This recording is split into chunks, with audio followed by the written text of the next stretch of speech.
আর ভাল লাগে না, আর ভাল লাগে না, সত্যি বলছি আর ভাল লাগে না। আমি আর সংসার করবোই না। কেন বলো তো? আজকে বলছি, মেয়েদের হচ্ছে সব দিকেই জ্বালা। মেয়েরাই বুঝে যে সংসারের মর্মটা কী।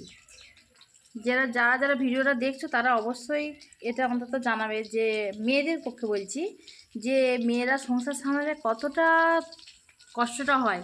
বাইরে কাজ করলে ছেলেদের থেকে বেশি না ছেলেদের থেকে কম। ছেলেরা তো একটা কাজ করলেই হয়ে গেল।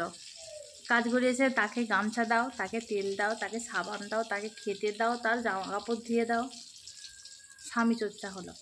আবার ছেলে চর্চা, ছেলেকে খাওয়াও, স্নান করাও, আর এদিকে রান্না, সংসারে সামান, বাসন ধোও, লাটা দাও, ঝাড় দাও, সমস্ত কিছুটি। কোথায় শান্তি আছে বলো তো? শান্তিটি কোথায় আছে? সকাল থেকে ঘুরেছে, এখনও পর্যন্ত এক কাপ চা খাইনি। বেজে গেল 12টা। দেখতে পাচ্ছ অবস্থাটা কি? সময়ই মিলছে না। এইদিকে এবার রান্না চাপিয়েছি। এইদিকে দেখো, এই যে কড়া দেখতে পাচ্ছ, দাঁড়াতে দিয়ে দিয়েছি। এদিকে গ্যাসে কি ডাল সিটি মারতে দিয়ে দিয়েছি। ওই দিকে দেখবে আমার মেয়ে শুয়ে আছে, এক মিনিট তোমাদের ব্যাক ক্যামেরা করে দেখাচ্ছি। ওই দিকে দেখো আমার মেয়ে একলা একলা খেলছে। এখনও ঘর দৌড়ের অবস্থা দেখতে পাচ্ছ, গুছি শেষ করতে পারিনি। এই দিকে আবার বাদল লেগেছে। বাদল হলে কি অবস্থাটা হয়? বাচ্চাদের তো বাথরুম করতেই আছে।